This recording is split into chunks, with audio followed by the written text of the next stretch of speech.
በቦሌ ጋዜቦ ወይስ አፍሪካ የት መኖር ይፈልጋል? ሮያሊቲ ሪል ስቴት ቤቶችንና የንግድ ሱቆችን ይዞላችሁ መጥቷል።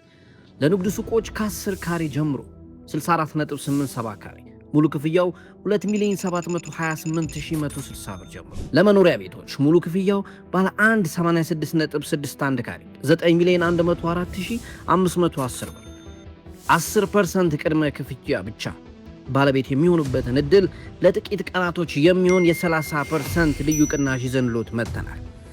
ምስክሮቻችን we satisfied በጣም ቤስት የምለው ቃላቸውን ይጠብቃሉ። ኮንስትራክሽኑ እንደምታየው ነው። በጣም በቆንጆ ነው ያስረከቡት። ቤቶችንም እየተረከቡ ካሉት ጊዜ በፊት ነው ያስረከቡ። እሱን ወድጀላቸዋል። የእርሶ ተራስ መቼ ነው? ባለው ነገር ደስተኛ ነው። ኳሊቲ፣ ጽዳት፣ በጊዜ ማስረከብ፣ ታማኝነት፣ ቤተሰብነት ያለው ተቋም ነው። ከዚህም በኋላ እንግዲህ አብረን እንቀጥላለን፣ አብረን እንሰራለን ብዬ አስባለሁ። አሁን ይደውሉልን። ስማችን እውነት ነው፣ ስራችን የእውነት ነው። ሮያሊቲ ሪል ስቴት